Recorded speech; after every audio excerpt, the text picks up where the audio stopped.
কিভাবে বুঝবো যে তিনি আমাদেরকে পছন্দ করেন, ভালোবাসেন? এটা বোঝার কিছু সিস্টেম আছে। এক নম্বর সিস্টেম হচ্ছে আপনি জাস্ট দেখুন যে আপনি নিজেকে কোন কাজে ব্যস্ত রেখেছেন।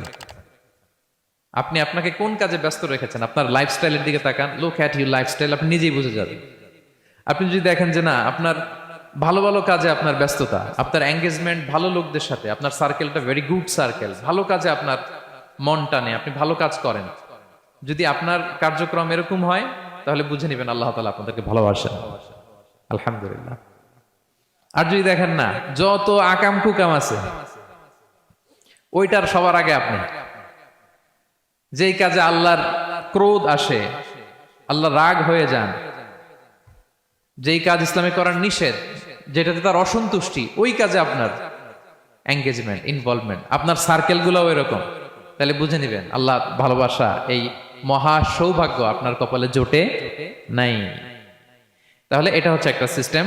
আল্লাহ আপনাকে ভালোবাসেন কিনা এভাবে বুঝবেন যে আপনি নিজেকে কোন কাজে ব্যস্ত রেখেছেন, একটু দেখুন, আপনি মিলাতে পারবেন।